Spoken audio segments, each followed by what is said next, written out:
자, 여러분 안녕.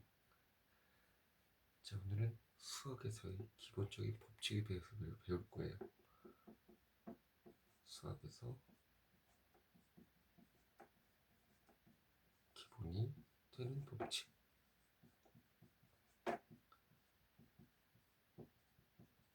총 3가지입니다. 첫째, 교환 법칙.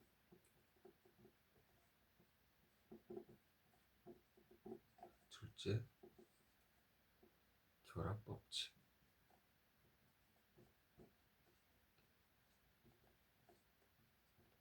자, 셋째, 분배 법칙입니다.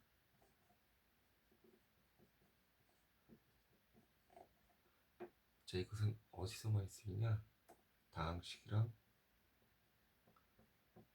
인수분해에서 많이 쓰입니다. 우리 이거 언제 배워요? 중학교 때 배우죠? 중학교 과정부터 쭉쭉 잘 쓰인다 이겁니다. 자, 그럼 이 3가지가 뭔지 구체적으로 한번 살펴볼게요.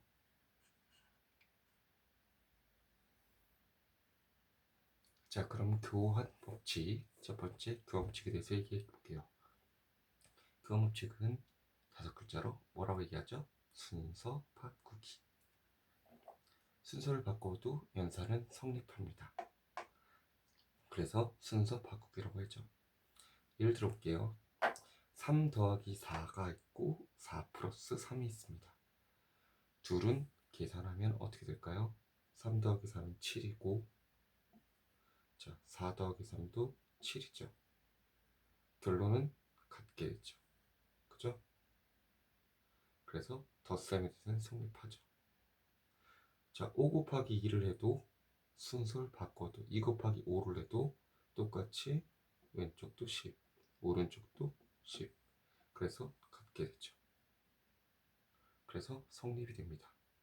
그래서 이런 말로도 쓰입니다. 종합해서 A 더하기 B는 B 더하기 A다. 자, 밑에 것도 A 곱하기 B는 B 곱하기 A다. 그래서 교환법칙이 성립하는 이시가 있어요. 연산은 덧셈과 곱셈에 성립한다.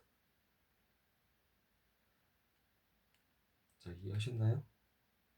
덧셈과 곱셈에 대해서는 교환법칙이 성립한다.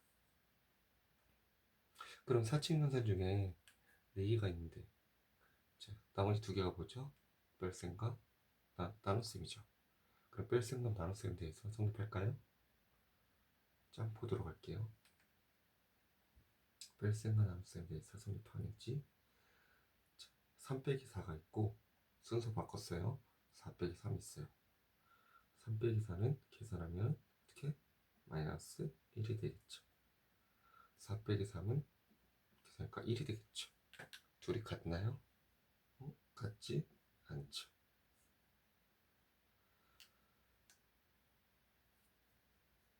그럼 마이너스에 대해서는 성립 안 하겠죠? 자, 나눗셈에 대해서 한번 볼게요. 나눗셈은 12 마이너스 3입니다. 네, 죄송합니다. 12 나누기 3이에요. 그러면 어떻게 되죠? 4가 되죠. 3 나누기 10이에요. 4분의 1이죠. 그럼 2개에 대해서 어떻게 하냐? 같지 않죠. 즉, 나눗셈에 대해서 성립이 되나요? 안 됩니다. 그래서 뺄셈과 나눗셈이 성립 가능하냐? 결론은 안 되죠.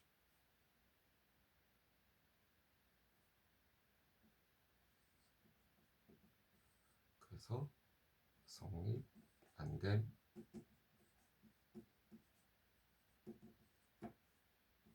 이렇게 쓸 수 있습니다. 자, 그 다음에는 2번째 결합법칙에 대해서 살펴보도록 할게요. 결합법칙은 5글자로 표현할 수 있습니다. 첫째, 묶음 바꾸기 또는 괄호 바꾸기라도 합니다. 즉, 괄호를 바꿔 연산해도 등식은 성립하죠. 예를 들어 볼게요. 덧셈에 대해서 3 더하기 4 더하기 5가 있고 3 더하기 4를 먼저 하고 그 다음에 더하기 5가 있어요. 자, 이것은 왼쪽에 있는 것은 뭐가 나오죠? 자, 왼쪽에 있는 것은 12가 나오죠. 오른쪽은요 똑같이 12가 나오죠. 그럼 어떻게 된다? 등식은 성립이 됩니다.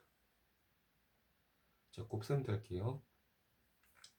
곱셈도 2 곱하기 5를 먼저 곱하고 그 다음에 7을 곱하는 거랑, 자, 2에다가 5 곱하기 7을 먼저 하고 그 다음에 1을 곱하는 거랑, 자, 서로 같을까요? 예, 왼쪽은 70 나오죠. 오른쪽도 70이 나오죠. 그래서 서로 같습니다. 그래 덧셈과 곱셈에 대해서는 성립이 가능합니다. 그래서 이걸 가능하고 가능하죠. 그래서 이렇게도 써요. 이것도 A 더하기 B 더하기 C는 A 더하기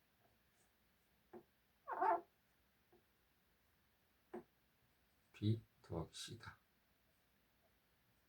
이렇게 가능하다. 자, 이것도 마찬가지예요. A 곱하기 B를 먼저 곱한 거랑,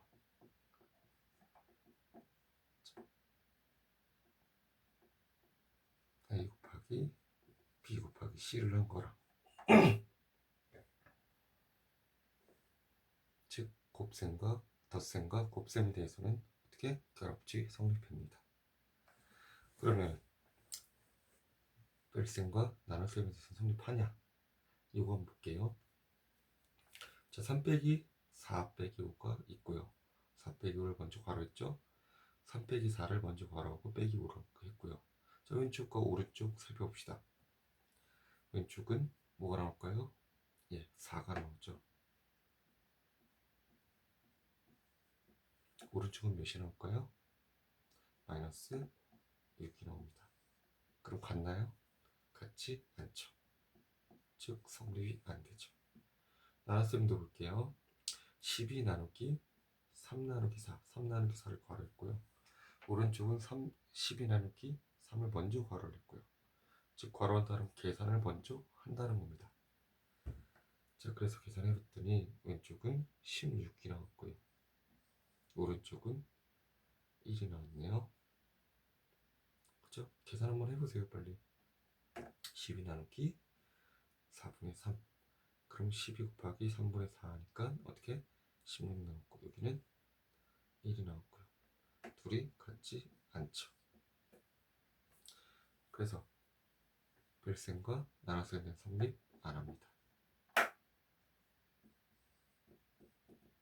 다 쓸게요.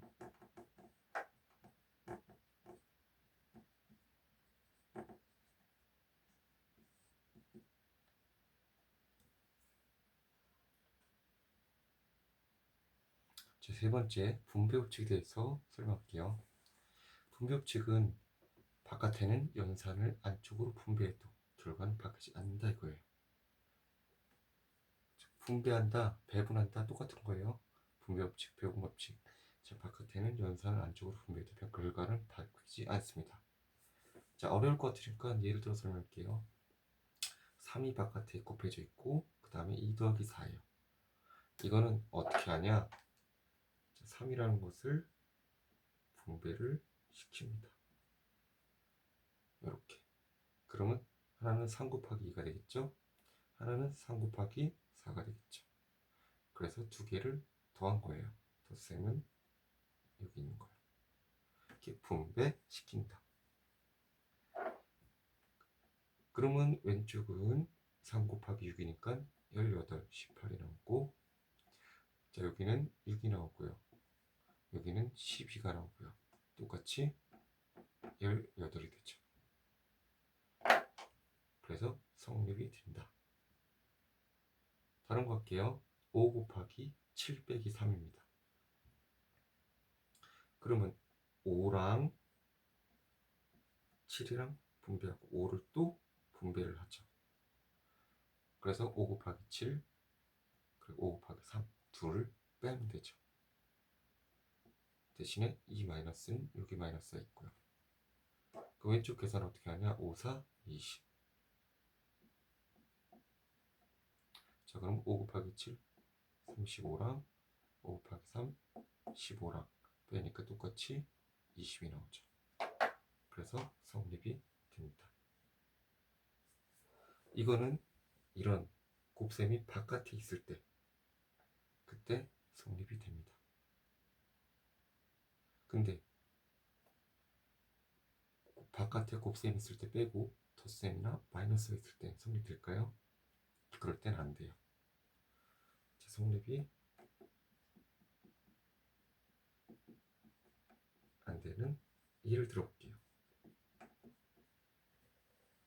12 더하기 3 곱하기 9예요. 3 곱하기 9 곱셈이 안쪽에 있어요. 이럴 때는 분배를 어떻게 하냐? 결론적으로 못합니다. 만약 한다고 할게요. 이렇게. 그럼 똑같이 12 더하기 3 똑같이 12 더하기 9.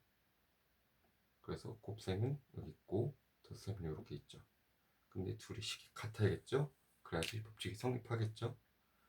근데 한번 볼게요. 12 더하기 3 곱하기 9다. 자, 왼쪽은 39가 나오죠. 근데 오른쪽은 계산해봤어요. 15에다가 21이니까 315가 되겠네요. 315. 둘이 같나요? 같지 않습니다. 그래서 분배 법칙은요, 성립 안 될 수도 있는데 성립이 될 수도 있어요. 성립된 조건은 곱셈이 바깥에 있을 때, 이때는 성립이 된다는 겁니다. 꼭 알아두십시오. 자, 오늘은 세 가지 배웠죠? 첫째, 교환 법칙, 둘째, 결합 법칙, 셋째, 분배 법칙에 대해서 배웠어요. 이거는 중학교, 고등학교에서 많이 쓰이는 거니까 꼭 알아두셨으면 좋겠습니다. 자, 그럼 다음에 또 뵙겠습니다. 빠빠이.